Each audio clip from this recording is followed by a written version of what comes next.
I'm Alan Lehto from Riverton, Wyoming.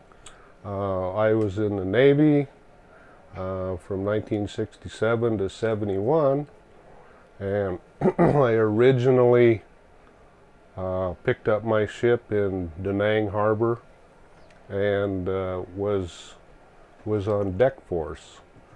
Didn't particularly care for that, so after a few months, the first opening that came open was signalman.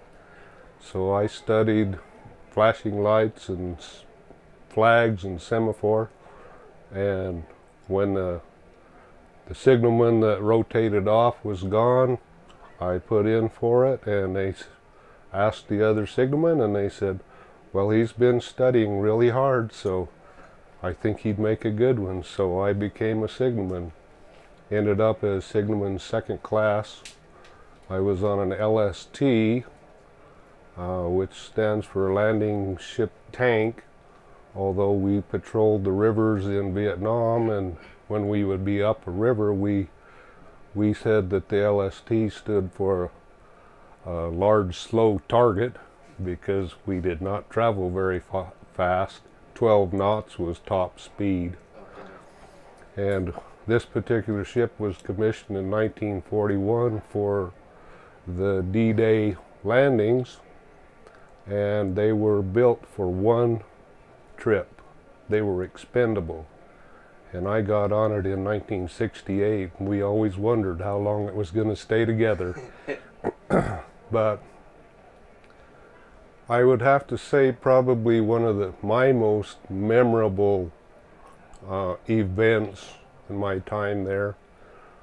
We carried supplies and food, ammunition, mostly beer. They said it had formaldehyde in it to keep it good, but we didn't get any on the ship, but we hauled a lot of it. But anyway, we did most of our trips from Da Nang to a place called Qua Viet, which was right by the DMZ. And I didn't realize till looking at the map upstairs how close we were to North Vietnam. It was right next door, so it was pretty close. And we had one event when we actually raced another LST from Da Nang to Qua Viet, and we actually beat them by about an hour. Our captain was a nice guy, and he said, well, we'll just steam around out here outside the mouth of the river and let them go in first. So we did. So the other ship, the other LST, went in there and docked up on the landing at Qua Viet, which was probably about 3 or 4 football fields big, and it was all cement. And the bad thing about this was the standard operating procedure was when an LST came in and beached, the supplies that went to the land bases was supposed to be loaded up and taken immediately. The supplies that went to the smaller river boats, we loaded them with forklifts and our crane over the side directly onto these little boats, and they were supposed to be gone right after that. This occasion there was 3 LSTs came in there, offloaded supplies, ammunition, and they were still there. And, and the VC dropped in mortars from across the river, and they hit that ammo dump. And so we sent our papa boats, which was the smaller craft that we carried, sort of like light boats. We would go there day and night for 3 days to fight fires, secondary ammunition going off. And it was quite the spectacular deal, because there was a lot of ammunition stored right there. And I remember in particular, they had some of the ammunition had what they called flechettes, and they were very small, hardened darts that were in some of the ammunition. And every time we would come back, when I was on the Papa boat for my duty, every time I'd come back, you would pick these out of the wooden sides of this boat. So I have several of those in my footlocker at home. So sometimes it was pretty close. So that was quite the experience. Yeah, those flechette rounds, those things are nasty. I've seen those before. Very nasty. Yeah. So did you, were you drafted or did you join? Actually, I was going to Casper College, and I had quit college and decided I was going to work. So I worked in the Gas Hills, but my number was coming up real soon on the draft. So I thought I better do something. So I joined the Navy, and I went down to Denver, and I was sworn in, and then came back and awaiting the date that I would go to boot camp in San Diego. And I got an Uncle Sam draft notice that says, "You are drafted in the Army." So I took the letter to my recruiter. I said, "Can you take care of this, or what do I need to do?" And he did, so I ended up in the Navy, but that was 2 weeks after I had been sworn in the Navy, so it was really close. Yeah, information didn't get there that fast back then, so. Luckily, I've always thought that was kind of a blessing, because I don't know that I would have cared to be in the jungle all of the time, but I did end up on an LST, which is a flat-bottom boat running up and down the rivers, and I have talked to a lot of Army guys and Marine guys because we supplied their camps up the rivers, and told them that I was on an LST, and a lot of them said, "Oh, you guys might have had it worse than we did." Oh, yeah. Because when things happened around us, there was a possibility that we could go somewhere else or dig a foxhole and have protection, but you guys out in the middle of the river, where are you going to go? You didn't. You stayed right there and hoped for the best. Yep. And it worked out.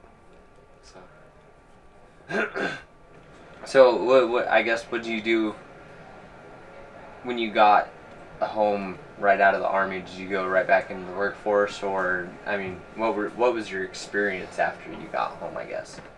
Well, I didn't get out of the Army, I got out of the Navy. Or, but excuse me, I apologize, out of the Navy. I apologize. But I had gone to my second ship after I was in Vietnam in 68, 69, and part of 71. And so then I got on an LPD that was home ported out of San Diego, and we made some tours there. In fact, that's when I got back to Vietnam, but it was a very nice experience that time, because we had a class of midshipmen that had to take a cruise before they actually became officers. They called it their midi cruise. So we picked up the midshipmen in San Diego, and we went to Hawaii, and we went to Sydney, Australia, and we went to Auckland, New Zealand, Bangkok, Thailand, Japan, China, and eventually we had to go to Vietnam because the new officers needed to get their combat ribbon and get combat pay. So that's when I went back, but with a bunch of officers on board, new to become officers. We didn't get very close, but it was fine with me. And then when we finally got back, that's when I got out. But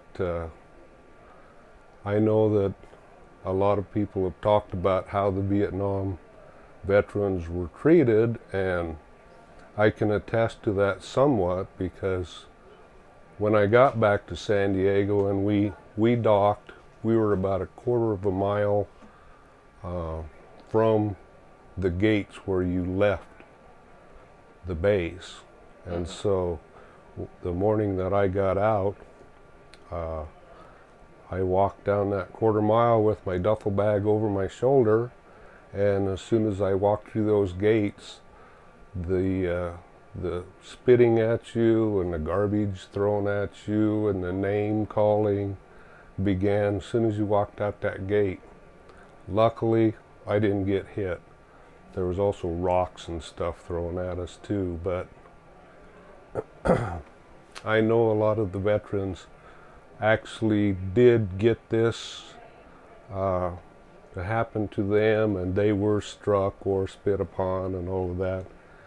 And I thought since then, I thought it was such a blow to all of us, and I thought this really surprised me because I had served my country. I thought I had served my country, and I was proud to have served my country. And then when I got home, I found out my country hated me. And it just floored me, the way some of the veterans were treated. I have a friend that I talked to a while back, and I've talked to him a lot of times, but I read a little bit of history of his experiences, and he lost 18 jobs shortly after he got out of the Marine Corps, as soon as the employers found out that he was a Vietnam warrior.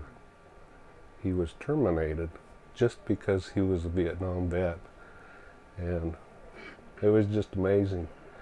So this gathering that we have here at this Wyoming Welcome Home Vietnam Vet is just the most wonderful thing that I can say I've experienced in a very long time.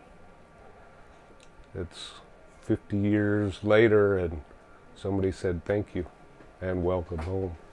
So this has been amazing. I thank you guys what you're doing too.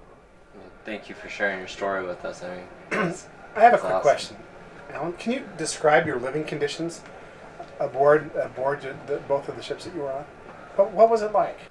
An LST, as I said, it was built for the invasion of Normandy and all of the D-Day invasions and stuff.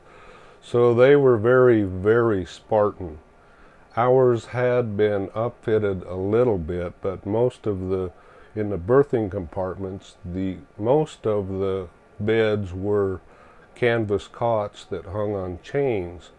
In a series, there would be 3 or 4 of them tied together with chains, and you would fold them up to make more room to pass through there, and then you folded them down, and so you were stacked up. We did have a few, they were aluminum box-like affairs, and after you had some time on there, you could get one of those when somebody left, and you said, I got that, I got seniority. And they actually had a mattress on them. They folded up also, but they were a box about 8 or 10 inches deep, and the lid would open so you could keep your clothing or whatever in there instead of these little bitty lockers. It was several years ago that we had a ship's reunion in Indianapolis, and there were some Greek sailors that bought an old LST, Americans that bought an LST from some Greeks, and they brought it over here. It's in Evansville, Indiana. On our ship's reunion, we had a tour, and we went there, and the wives went with us. And we didn't get to go completely through all of the compartments, but we got to go part way into some of the berthing compartments, and it just made all of us guys that were on the Litchfield really got a tickle out of when the wives were looking in there, and they said, I would never live in a place like this. But we didn't have a lot of choice. yeah. And the mess decks was not much bigger than this room right here, and that served the whole ship. an LST had the complement was 103 sailors and 7 officers, I believe, but we never had a full complement, so there were extra beds here and there, I suppose, but when we had our ship's reunions, the guys that set it up, they actually invited 2 other LSTs that we also traveled with from Da Nang to Qua Viet and some of the other rivers, because they weren't sure out of the small complement of an LST you would have enough guys to make a reunion.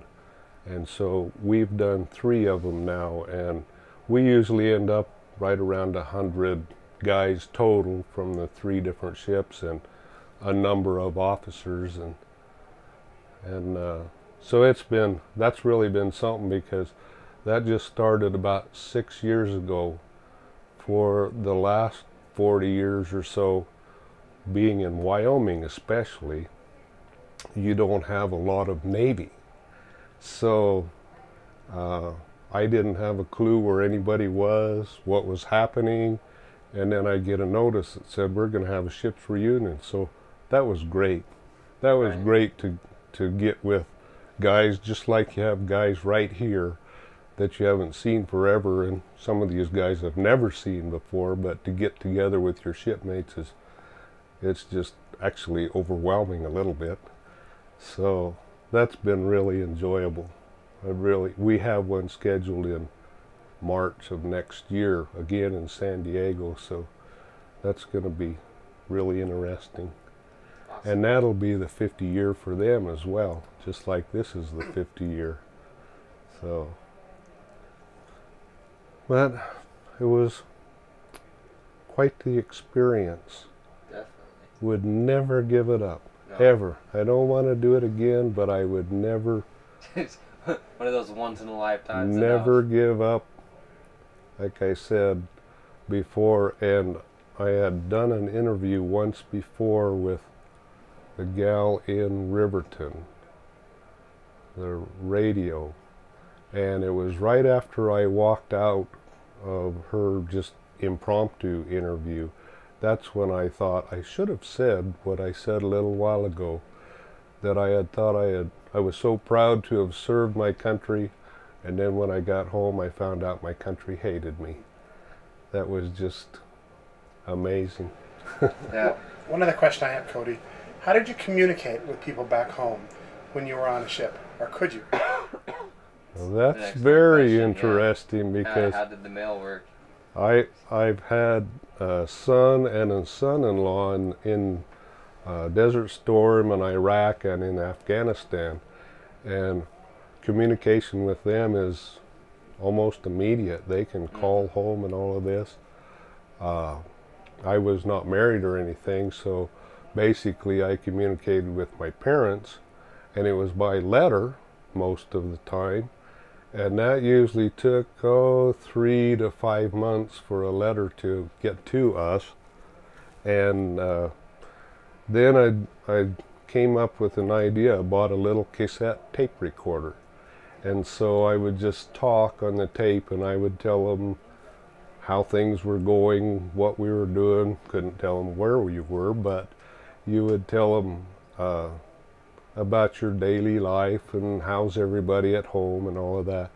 And so then I would send this tape home, and again 3 or 4 weeks or months later you would get a tape back, and so then I would get to hear my parents and brother and sisters and stuff talking, and it just took forever, because especially if you were at sea somewhere, it was a little difficult for the mail service to find you. Right. But every once in a while we would have a helicopter come in, and they would drop off a bag of mail, and mail call was a very big deal. Yeah. Yeah. I always remember when we would get care packages from time to time, and the first, when people didn't really know how to pack stuff, they would just put it in a cardboard box, and if it was cookies or something, there were cookie crumbs in there, and that was about it.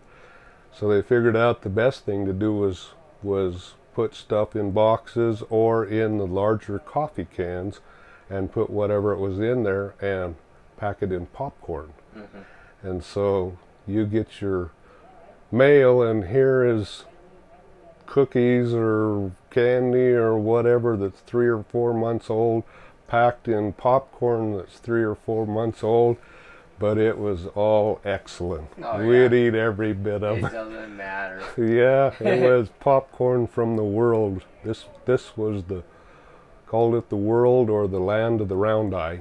Yeah. Do you still have any of those cassette tapes? I don't believe I do. I'd have to look in my foot locker. I don't think I have any of those tapes, but If you see one, Alan, will you call me? that Because would we'll incorporate that into what we're doing. be interesting to great. listen and Definitely. see Yeah, what that we would were be- talking about at the time. So, That'd be wonderful. I guess one question that popped into my mind: what was like one of your biggest morale boosters? Because I know for me when I was in Afghanistan, it was little things from home. My mom would send me I guess buffalo chicken and cracker type thing, or some homemade venison jerky, and that was, the one thing that would get me through to the next month. What was yours? Well, just almost anything that came from stateside was a treat for everyone, and of course, being a small crew and a tight-knit crew, everybody shared everything. Mm-hmm. So you got to have stuff from Wyoming. We probably had jerky and stuff. I can't remember exactly, but probably had jerky, and you would get stuff from people down in the south, and you'd have whatever kind of treats they liked, and so you got a real variety. When mail call happened, everybody had good stuff. Yeah. So sure beat the chow on the board. Definitely. Beat the sea ration. Yes. Yeah. Although we did have cooks in a kitchen and all of that. So, in fact, one time we brought out the first bunch of Marines that came out of Vietnam, and we took them to Okinawa.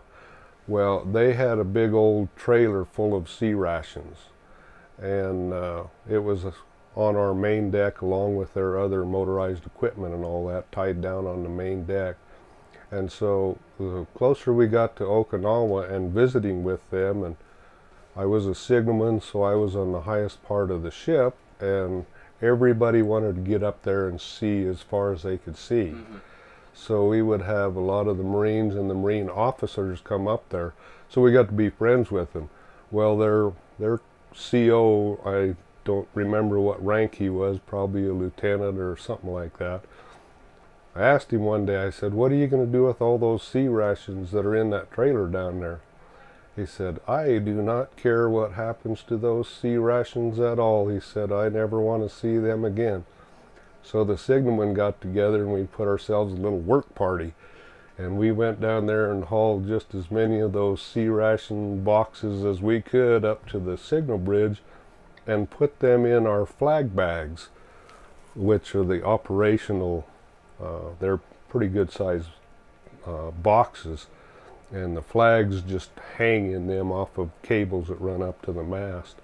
So we filled up the flag bags with sea rations, and when we dropped those guys off at Okinawa, they didn't care what had happened to them. And so for the next 3 or 4 months, when we had mid-rats, which is the midnight to 4 watch, and the rest of the ship had to go down to the mess decks and get whatever the cooks slopped together, and we would have our sea rations, and the conning officer that actually was on watch, and he directs where the ship is going, tells the wheelhouse where to go. He would wander back there about midnight and he'd say, "Well guys, what are we having for mid-rats tonight?" So we would say, "Well, you have your choice of beanie weenies or whatever it was, macaroni and cheese or whatever." And they always had chocolate bars, and they had these little bitty 2 or 3 pack cigarettes. And so all of that was good at that time. Oh yeah. But Sea rations at midnight for us sailors was a really good deal. Yeah, yeah. That was some of my favorite time on guard too. You get away with eating all sorts of MREs. So. Exactly. Yeah, it was quite the life. Yeah, definitely an experience. I'm certainly glad I'm back here and made it, because there's 58,267, I think, that did not, and they are on the wall, which I got to see 2 years ago, I believe. We had a ship's reunion in Charleston, South Carolina. My wife said, well, we're only 500 miles from Washington, D.C. This would be the best opportunity. So we went there. We only got to go there for 2 days. But what an awesome experience to see the wall, to see the Korean War vet, the World War II memorial, and of course the Lincoln Memorial and all of the other Washington, D.C. things. But my, what an experience that was, the wall. I made it down about half of it before. That was the end of it for me. Yeah, yeah, that's definitely be an emotional experience. It is very. I was fine until we got about halfway down the wall, and there was a little vase with a few flowers in it, and there was a picture of a young man with a little boy and a lady at the base of the wall. And when I saw that, I wasn't sure if the little boy was the Vietnam casualty, and this might have been his mom and dad, or if the mom or dad was the casualty and this was just a picture of the family. But as soon as I got to that, it was all over. I really couldn't see much of the wall after that. Yeah, I imagine not. As I said, I'm really happy to be one of the ones that's here, and I'm so happy that Wyoming and whomever else had something to do with putting this together. It's so greatly appreciated. It's beyond words. Well, I'm glad that it's very well received. That's awesome. So, Yeah. you know, I wasn't around during that time, so, but it definitely show appreciation to the older vets. I mean, I couldn't have done what I did without you guys, so you definitely paved the way for me. Yep. Well, one more thing I would like to add, because I felt so guilty about this for so long, because as I said, my son was in the Marines and my son-in-law was in the Marines, and I mean, he was in the Army. But anyway, they served over in Desert Storm, Iraq, and Afghanistan. And because of the way that the Vietnam veterans were treated, you never saw them for 40 years or so. You never saw someone walking around with a Vietnam vet vest, hat, anything. You just didn't know of anyone that was a Vietnam vet unless you got to talking, and it made me feel so guilty, and I stated it several times, that with these recent wars that we had to lose 2,000 to 3,000 of our young guys, probably around your age, before the American public started saying, oh, there were some Vietnam guys that did a lot of stuff too. Maybe we should say thank you to them. And that's when that started, when you started to see some of the Vietnam hats and veterans wearing something that says I was a Vietnam veteran. But we had to lose 2,000 or 3,000 of our young people before the American public recognized that we did what we did because we were told to, mostly. But very proud to have done it. Yeah. So Definitely. Thank you so much, Alan. Yeah. Yes, thank you.